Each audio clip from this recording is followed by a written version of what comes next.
सभी मित्रों को नमस्कार। आज हम विजयनगर साम्राज्य के अगले महत्वपूर्ण प्रश्न को पढ़ेंगे।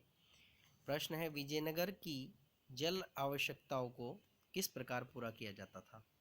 देखो, विजयनगर एक बहुत बड़ा साम्राज्य था, उसमें पानी की उस साम्राज्य के आसपास लगभग कमी रहती थी। तो किस प्रकार से उस साम्राज्य की जो पानी की ज़रूरतें थी पूरा किया जाता था उन्हें, उसके बारे में पढ़ेंगे। देखो, विजयनगर जैसे विशाल साम्राज्य की जल आपूर्ति तुंगभद्रा नदी की द्रोणी से हुआ करती थी। यानी विजयनगर साम्राज्य में जो जल आपूर्ति का महत्वपूर्ण स्रोत है वो है तुंगभद्रा नदी। तुंगभद्रा साम्राज्य के उत्तर पूर्व में बहती थी, यानी तुंगभद्रा नदी जो है विजयनगर साम्राज्य के उत्तर और पूर्वी दिशा में बह रही है।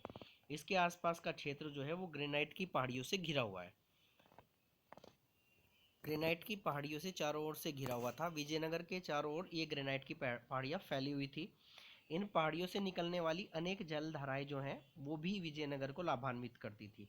उन जलधाराओं का पानी भी वो विजयनगर साम्राज्य में आता था। विभिन्न नालियों के माध्यम से, विभिन्न कुलों के माध्यम से उन्होंने बना रखी थी व्यवस्था लाने के लिए। इन धाराओं पर बांध बनाकर छोटे छोटे बांध बना दिए गए थे। उन धाराओं पर पानी रोकने के लिए विभिन्न आकार के जलाशय बना दिए गए थे, जिससे पानी साम्राज्य के अंदर आ जाए। क्योंकि इस साम्राज्य में किलेबंदी हो रखी थी, हमने पहले ही पढ़ लिया है, तो पानी आएगा अंदर। विजयनगर शुष्क क्षेत्रों में से एक था, यानी सूखा पड़ता था नॉर्मली। पानी को एकत्र कर शहर तक ले जाने के लिए विशेष प्रबंध किए गए थे। देखो, पानी को इकट्ठा करना है, फिर शहर तक लेके आने हैं। और शहर में एक जलाशय बना रखा है जिसका नाम है कमलपुरम। इसके बारे में अलग से पढ़ेंगे, इंपॉर्टेंट है बहुत ज़्यादा। मैक्सिमम कमल का निशान बहुत चीज़ों में मिला है, कमल महल मिला है, कमलपुरम मिला है, उसके बारे में अलग अलग पढ़ेंगे। प्रमुख जलाशय कमलपुरम का निर्माण आरंभिक वर्षों में ही करा दिया गया था।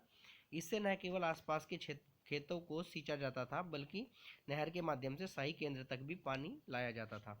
लाया कर लेना से। और देखो, इससे क्या है, खेतों की भी सिंचाई हो रही है इस जलाशय से, क्योंकि पानी सारा अंदर आ जा रहा है। और इसी से पूरे जो शहर में है, किलेबंदी क्षेत्र है, उसमें भी पानी की सप्लाई हो रही है प्रत्येक घर में। पानी का महत्वपूर्ण स्रोत, इसके अलावा हिरिया नहर पानी का महत्वपूर्ण स्रोत थी। देखो, तुंगभद्रा नदी पर एक डैम बनाया गया था और उस डैम से ऊपर पानी लाया जाता था एक नहर के माध्यम से, जिसका नाम था हिरिया नहर। हिरिया नहर पानी का महत्वपूर्ण स्रोत थी। इसमें पानी तुंगभद्रा नदी पर बने बांध से आता था। इसके अलावा जल के का मुख्य स्रोत कुएं भी थे। अतः कहा जा सकता है कि विजयनगर साम्राज्य की जल व्यवस्था अति उच्च स्तर की थी। लास्ट में लिख देंगे।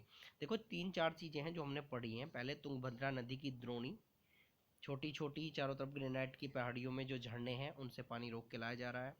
उसके बाद हमने पढ़ा है कि इसमें एक जलाशय था कमलपुरम, जिसमें पानी लाके इकट्ठा कर दिया जा रहा है, जिससे सप्लाई हो रही है खेतों में भी और अन्य चीज़ों में भी।